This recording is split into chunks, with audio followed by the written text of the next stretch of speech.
नमस्कार, बुलेटिन में स्वागत है आपका और मैं हूं आपके साथ जागृति खंतवाल। और बात देवभूमि की। देहरादून में यूसीसी को लेकर उत्तराखंड के मुख्यमंत्री पुष्कर सिंह धामी ने एक बार फिर साफ किया है कि पूरे देश में सबके लिए एक कानून लागू होना चाहिए। सीएम धामी ने कहा कि हमने इसकी शुरुआत की है और जो हमारी यूसीसी की कमेटी है वो इसी पर काम कर रही है। सीएम धामी ने कहा कि संविधान की जो मूल भावना है उसी के अंतर्गत इस पर काम हो रहा है और इसी के तहत इस पर निर्णय होने हैं। सीएम धामी ने कहा कि लंबे समय से देश में सबके लिए एक कानून की मांग चल रही है।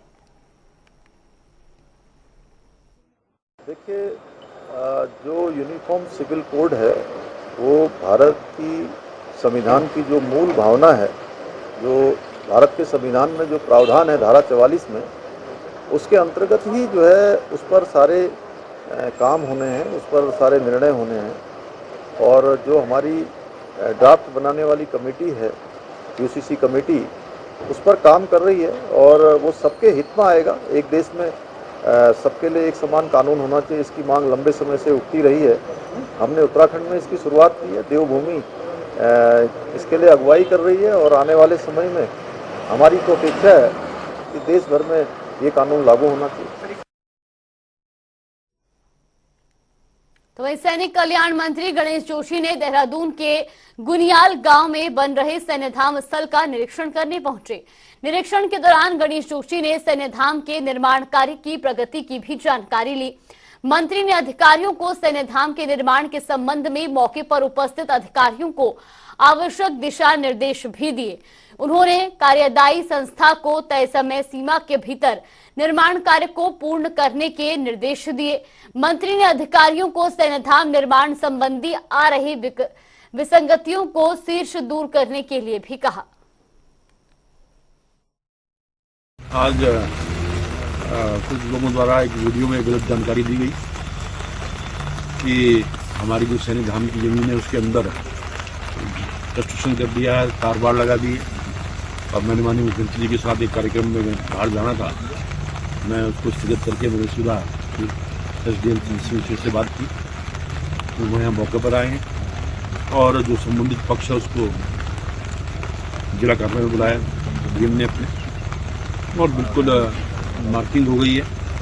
और शीघ्र ही क्योंकि शासन स्तर से ये प्रावधान ट्रांसफर होनी है, शीघ्र ही सचिव सैनिक कल्याण और सचिव रेवेन्यू बैठेंगे और प्रॉपर रूप से वो जमीन जो रास्ते में हम ले रहे हैं, इन पार्टी को इसमें जैसे बताया गया है एसडीएम द्वारा कि 3 लोग इसमें इन्वॉल्व हैं, तो रास्ते के बदले में वो ज़मीन उनको दी जानी है, सीधी दे दी जाएगी।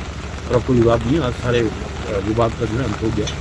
और उस पार्टी से, क्योंकि वो पार्टी एश्योरेंस चाहती थी कि कल कहीं ऐसा ना हो कि संविधान बन जाए और हमें अपनी जमीन मिले, लेकिन आज जिलाधिकारी के सामने बैठ के बातचीत की तो शीघ्र जो है जो उनको जमीन हस्तांतरित करनी है, हस्तांतरित कर दिया। मुख्यमंत्री पुष्कर सिंह धामी की घोषणाएं जल्द पूरी होने जा रही हैं। देवप्रयाग विधानसभा क्षेत्र में नैखरी डिग्री कॉलेज को श्रीदेव सुमन विश्वविद्यालय का कैंपस बनाने की घोषणा सीएम धामी ने 4 महीने पहले की थी, जो कि पूरी हो चुकी है। इस दौरान देवप्रयाग के विधायक विनोद कंडारी का कहना है कि सीएम धामी और उच्च शिक्षा मंत्री धन सिंह रावत का आभार व्यक्त करना चाहते हैं। 4 महीने में मुख्यमंत्री की घोषणा पूरी हो गई। नैखरी डिग्री कॉलेज को श्रीदेव सुमन विश्वविद्यालय का तीसरा कैंपस बनाया गया है। देखिए, कैंपस खुलने से सबसे बड़ी बात है कि वहाँ पे लोग पीएचडी करेंगे। वहाँ पर जब पीएचडी करने लोग आएंगे तो वहाँ पर अभी क्या है, अभी जो डिग्री कॉलेज रेजिडेंशियल नहीं है, अभी वहाँ पर जो है जो टीचर्स उनके क्या है कॉलोनियाँ वगैरह बनेंगी, वहाँ पे एक नया मार्केट डेवलप होगा। आप देखिए कि अभी आप श्रीनगर सेंट्रल यूनिवर्सिटी वहाँ बहुत मेरिट बहुत हाई जाती है, तो मुझे लगता है कि वहाँ के बच्चे भी इस कैंपस में पढ़ने का प्रयास करें आएंगे। तो कैंपस का भी एक बहुत बड़ा रोल होता है, क्योंकि मैं जानता हूँ कि मैं तो विश्वविद्यालय की राज्य करके आया हूँ। श्रीनगर केंद्रीय विश्वविद्यालय की अगर हम बात करें तो केवल 3 कैंपस हैं, श्रीनगर, पौड़ी और टिहरी। और कैंपस के दम पर या मतलब पौड़ी के अंदर जो डेवलप हुआ है वो कैंपस के बहुत बड़ा योगदान है। श्रीनगर को डेवलप होने में श्रीनगर विश्वविद्यालय कैंपस का बहुत बड़ा योगदान है। टिहरी कैंपस के बनने से टिहरी के नगर में एक एजुकेशनल क्षेत्र में मुझे लगता है कि कैंपस वहाँ पर बनने से वहाँ के आर्थिक रोजगार के संसाधन भी बढ़ेंगे, वहाँ मार्केट डेवलप होगा, बच्चों की छात्र संख्या और बढ़ेगी। और मैंने आपसे कहा विभिन्न प्रकार के जो आज जैसे अभी तक क्या जो डिग्री वाले मेरे क्या कि जैसे वहाँ पर टेक्निकल एजुकेशन देना शुरू, क्योंकि विश्वविद्यालय कैंपस है, वहाँ पर बीटेक भी शुरू किया जा सकता है। तो जो मुझे लगता है क्योंकि वहाँ पर बहुत सारी इंडोला खाल ब्लॉक में बहुत सारी संभावना है, क्योंकि उसके आसपास दूर दूर तक कहीं डिग्री कॉलेज नहीं, मतलब इस प्रकार कोई इंस्टीट्यूशन नहीं है। तो इसके कैंपस बनने से तो मैंने आपसे कहा सीधे सीधे विश्वविद्यालय की निगरानी में आ जाएगा। और जब अब कैंपस बनने के फायदे में बताऊँ आपको, जैसे कोई पेपर होते हैं तो पेपर में भविष्य में हो सकते हैं, कोई एग्जाम जो कराना हो तो उसे कैंपस विश्वविद्यालय कैंपस से, जैसे बहुत सारे एग्जाम जो है सीधे स्वयं विश्वविद्यालय कराता है। तो विश्वविद्यालय का जो परीक्षा केंद्र वहाँ होगा तो वहाँ के नौजवानों को समय की जो समय है वो बचेगी, पैसा बचेगा। और मुझे लगता है कि आर्थिक दृष्टिकोण से कैंपस बनने से वहाँ के क्षेत्र के लिए बहुत बड़ा लाभ है। प्रदेश के पशुपालन मंत्री सौरभ बहुगुणा ने पूर्व कैबिनेट मंत्री हरक सिंह रावत पर निशाना साधा है। उन्होंने कहा कि हरक सिंह रावत को ऐसी बयानबाजी नहीं करनी चाहिए। हरक सिंह रावत के राजनीतिक हित इस समय कांग्रेस के साथ हैं, इसलिए हरक सिंह राजनीतिक हित की बात करेंगे। सौरभ बहुगुणा ने यह भी कहा कि हरक सिंह रावत को सीबीआई को नोटिस का जवाब देना चाहिए। बयानबाजी नहीं करनी नहीं, देखिए ऐसे अनर्गल बयानबाजी नहीं करनी चाहिए। पॉलिटिकल आपका इंटरेस्ट इस वक्त कांग्रेस में है उनका, तो ऑब्वियसली वो कांग्रेस के हित की बात करेंगे। लेकिन मेरे ख्याल से जहाँ तक मुझे याद है, मेरे संज्ञान में है कि जो स्टिंग ऑपरेशन हुआ था उसकी एफआईआर भी मेरे ख्याल से इन्हीं के द्वारा, यही अभियुक्त उसमें इन्हीं एफआईआर दी थी। मैं उस पर बहुत ज़्यादा कमेंट नहीं करूँगा, क्योंकि पूरी दुनिया को मालूम है कि उस स्टिंग में क्या हुआ, किसके घर पे स्टिंग हुआ, कहाँ पर स्टिंग हुआ, ये सारी दुनिया को जानकारी है, सबको उसके बारे में पता है। और पॉलिटिकल मजबूरी के कारण वो आज ये स्टेटमेंट ज़रूर दे रहे हैं कि मुझे नहीं पता था। लेकिन मैं इस बात को नहीं मानता हूँ, और मुझे पूर्ण विश्वास है कि देखिए उस पर नोटिसेज आई हैं, और सरकार नियम जो भी नियम होगा, जो भी कानून होंगे, उस पर कार्रवाई होगी।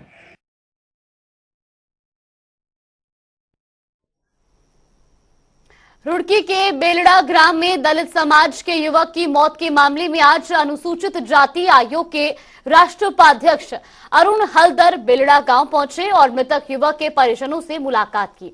इस दौरान अरुण हलदर बेलड़ा गांव की घटना पर काफी सख्त नजर बनाए हुए हैं। उन्होंने पूरी घटना की बारीकी से जानकारी ली। आपको बता दें कि उन्होंने जहां मौत के बाद पुलिस और दलित समाज के बीच एक बड़ा बवाल हुआ था, जिससे गांव में जमकर पथराव भी हुआ था।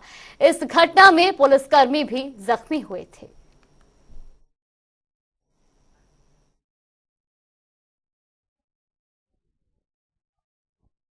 इस लोगों का मन में ऐसा भाव नहीं होता तो मेरे को ना इधर आना होता। तो इसमें देखिए राजनीतिक पे लेना नहीं चाहिए। मैं तो राजनीतिक मुद्दा में नहीं जाऊंगा किसी भी हालत में, और राजनीतिक रंग लगाने भी नहीं दूंगा इसमें जो दोषी है, जो जितना बड़ा आदमी है, जब नेशनल कमीशन से मैं पहुंच गया है तो वो बचेगा नहीं। तो एकदम पक्का आपका जितना दूर जा सकता है हम जाऊंगा। शोषित पीड़ित वंचित समाज के लिए कमीशन बनाया गया है। महामहिम राष्ट्रपति मेरे ऊपर ये दायित्व दिया है। देश पे किसी भी प्रांत में जो राजनीतिक करने, जो कार्रवाई हो, जो भी हो, कोई मेरे सरकार में जो केस आएगा मेरे से छुटकारा नहीं मिलेगा उसका। उत्तराखंड में मौसम का मिजाज बिगड़ने लगा है। प्रदेश के कई हिस्सों में भारी बारिश हो रही है। मौसम विभाग ने प्रदेश में अलर्ट जारी कर दिया है।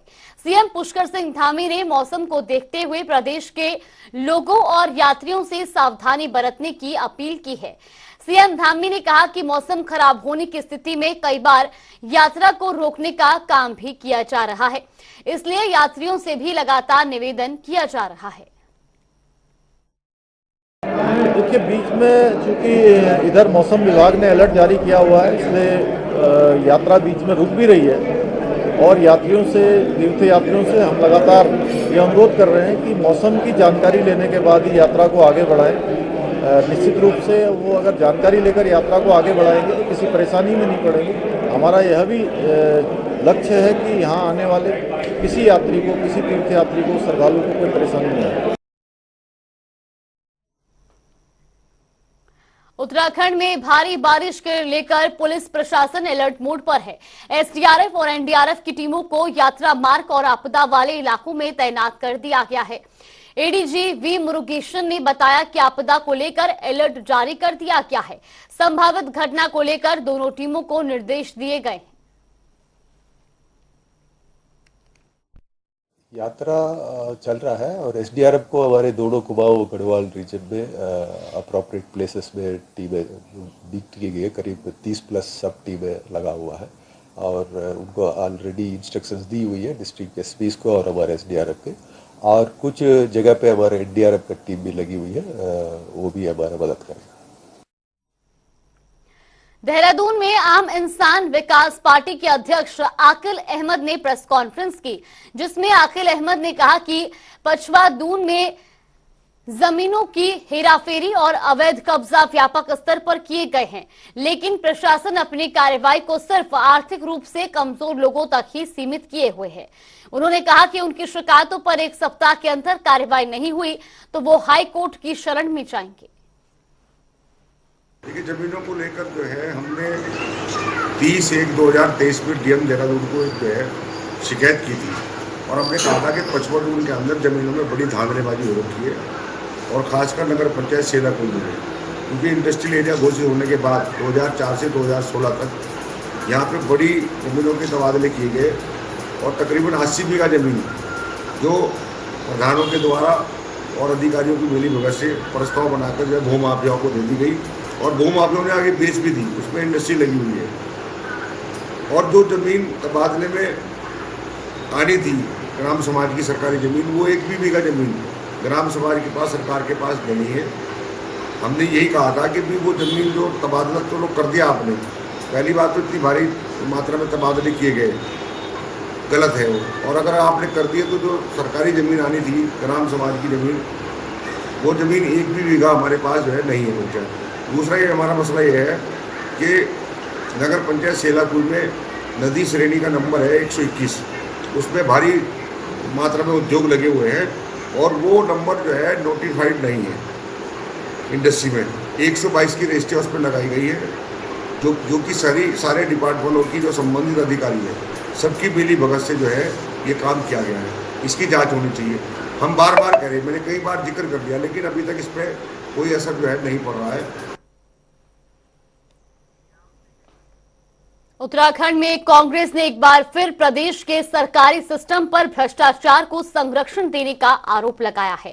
कांग्रेस ने मृत्युंजय मिश्रा को आयुष विभाग में ओएसडी बनाने और भर्ती घोटाले में कार्रवाई को लेकर सवाल उठाए हैं। कांग्रेस के प्रदेश उपाध्यक्ष मथुरा दत्त जोशी ने कहा कि मृत्युंजय मिश्रा पर पहले भी कई आरोप लगे हैं और उन्हें सरकार ने अब विभाग में ओएसडी बना दिया है। वो पहले कई मामलों में विवादित रह चुके हैं। व्यक्ति जेल की यात्रा कर चुका हो, जिस व्यक्ति पर भ्रष्टाचार के आरोप सिद्ध हो गए हों, अगर उस व्यक्ति को सरकार दोबारा आयुर्वेद विभाग में ओएसडी पद पर नियुक्त कर रही है तो आप इसका अंदाज इसी बात से लगा सकते हैं कि सरकार भ्रष्टाचार की कितनी बड़ी पोषक है। इसलिए हमारा जो आरोप है, हम बार बार ये आरोप लगा रहे हैं, सरकार भ्रष्टाचार को आगे बढ़ा रही है, भ्रष्टाचारियों को पुरस्कृत कर रही है और भ्रष्टाचार को आगे बढ़ाने का काम कर रही है।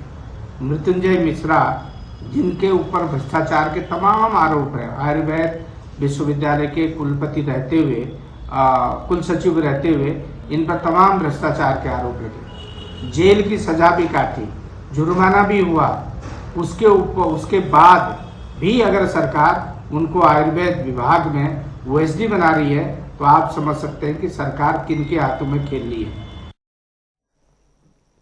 फिल्म आदिपुरुष पर विवाद थमने का नाम नहीं ले रहा है।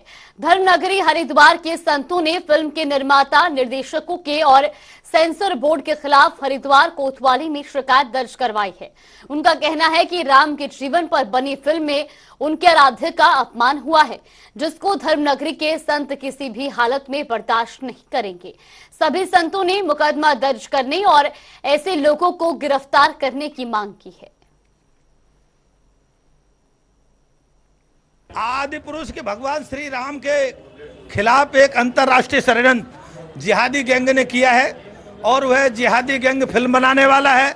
जिहादी गैंग सेंसर बोर्ड है, उस जिहादी गैंग के खिलाफ एफआईआर लिखी जाए और एफआईआर लिख के तत्काल कार्रवाई हो, तो क्योंकि भगवान राम पर हमला है और ये भगवान राम पर हमला का मतलब है भारत के जन जन पर हमला है। अब इस हमले को हम किसी कीमत में बर्दाश्त नहीं करेंगे और हमने आग्रह किया है रिपोर्ट लिख करके तत्काल कार्रवाई करें और अगर कहीं कोतवाली अगर बड़े लोगों के दबाव में आई तो फिर हम एसएसपी से बात करेंगे, मुख्यमंत्री से बात करेंगे और उसके बाद जरूरत पड़ी तो धरना प्रदर्शन भी करेंगे। आदि पुरुष फिल्म में जो कथानक हैं, जो उसकी रोल कर रहे हैं राम जी, सीता जी, हनुमान जी आदि का, वो बड़ा अव्यवहारिक है और धर्म विरुद्ध है। उसके खिलाफ यहाँ एक तहरीर दी गई है, उनके खिलाफ एक मुकदमा दर्ज हो और जिस प्रकार से हिंदू सभ्यता और संस्कृति के खिलाफ एक कुठाराघात करने का काम बॉलीवुड कर रहा है, ये संत समाज बिल्कुल बर्दाश्त नहीं करेगा। धर्म नगरी हरिद्वार में हर की पैड़ी के सौंदर्यीकरण और पारंपरिक शैली के अनुरूप विकसित किए जाने को लेकर 5.5 करोड़ से अधिक के बजट को मंजूरी मिल गई है। मुख्यमंत्री पुष्कर सिंह धामी जल्द ही सौंदर्यीकरण के कार्य का शिलान्यास करेंगे। सौंदर्यीकरण के लिए 1 करोड़ 53 लाख रुपए की स्वीकृति दी गई, तो वहीं अन्य चीजों के लिए 3 करोड़ 91 लाख रुपए मंजूर किए गए हैं।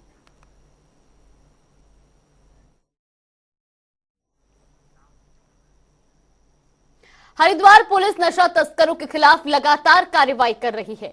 पुलिस ऑपरेशन मर्यादा के तहत लगातार कार्रवाई को अंजाम दे रही है। कनखल थाना पुलिस ने 15 पेटी अवैध शराब के साथ एक अभियुक्त को गिरफ्तार किया है, तो वहीं पुलिस ने नशे को रोकने के लिए विशेष टीम का गठन किया है और पुलिस लगातार कार्रवाई कर रही है।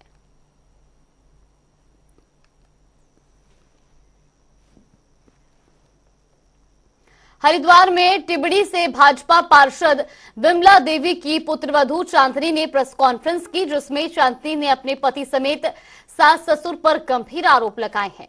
प्रेस कॉन्फ्रेंस में चांदनी ने अपने पति पर शादी से पहले यौन शोषण के आरोप लगाए और दहेज के लिए पीड़ित करने के लिए भी आरोप लगाए हैं। तो वहीं पीड़ित महिला ने आरोप लगाया है कि उसका पति भाजपा नेता है और सास भाजपा से पार्षद है, इसलिए शहर विधायक के दबाव में उसकी शिकायत पर मुकदमा दर्ज नहीं हो रहा है और उनके परिवार को जान का खतरा बना हुआ है।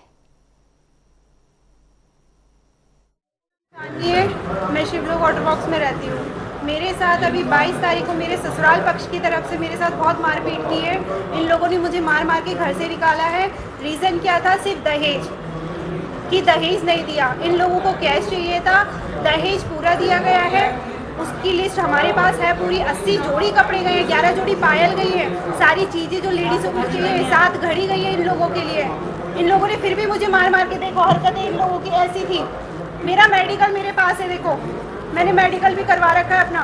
थाने में तहरीर दी, वहाँ पे कोई सुनवाई नहीं। 4 से 5 दिन हो गए, कोई सुनवाई नहीं हो रही मेरी। मैं किसके पास जाऊँ?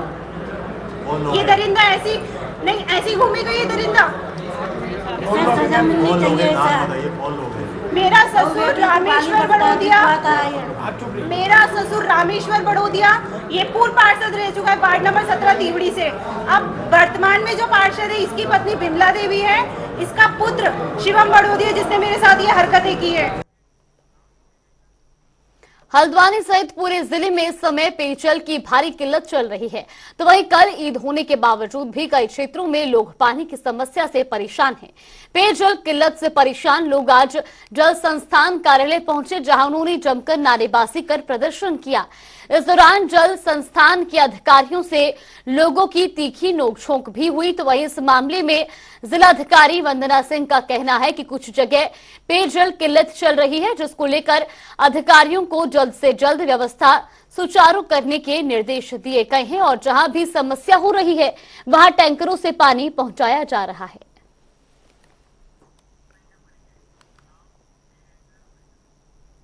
चलिए, बुलेटिन में फिलहाल के लिए बस इतना ही। आप देखते रहिए जनता टीवी।